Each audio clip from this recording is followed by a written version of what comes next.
គួនលងត្រួយកំពីងពួយផ្កានៅក្នុងទឹកថ្លា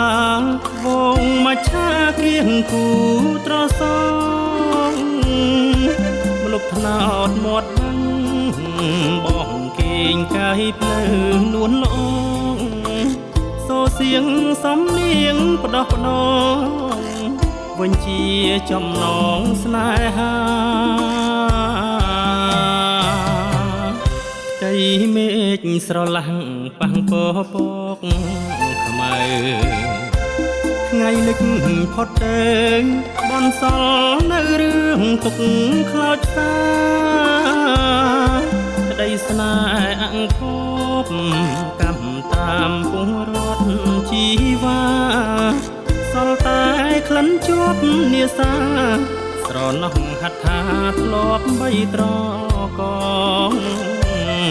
សំលែងភ្លេងការមេបាឲ្យพ่อឲ្យជ័យថ្ងៃនឹងការស្រីកូនប្រុសមិនមែនរូបបង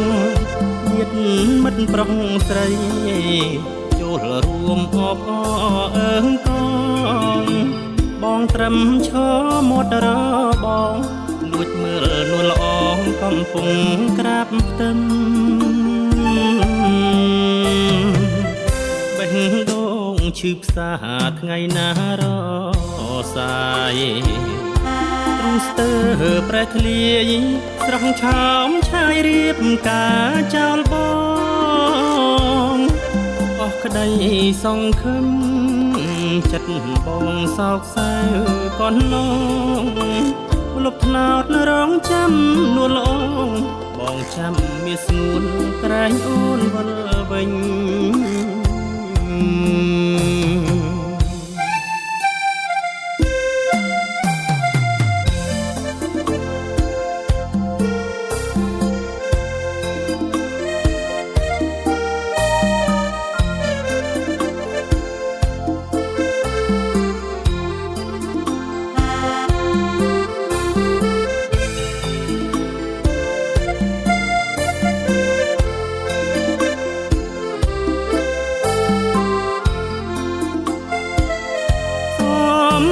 ភ្លេងកា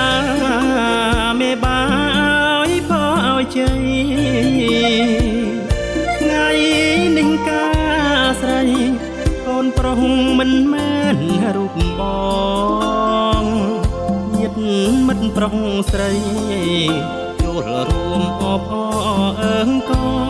ងបងត្រឹមឈរមាត់របងលួចមើលនួនល្អងកំពុងក្រាបផ្ទឹម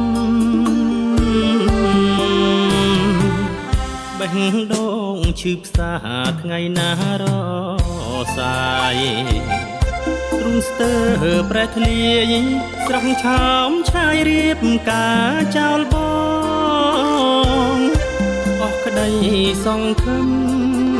ចិត្តបងសោកសៅកូននងលុបថ្នោតរងចាំនួនល្អបងចាំមាសស្ងួនក្រែងអូនវិលវិញ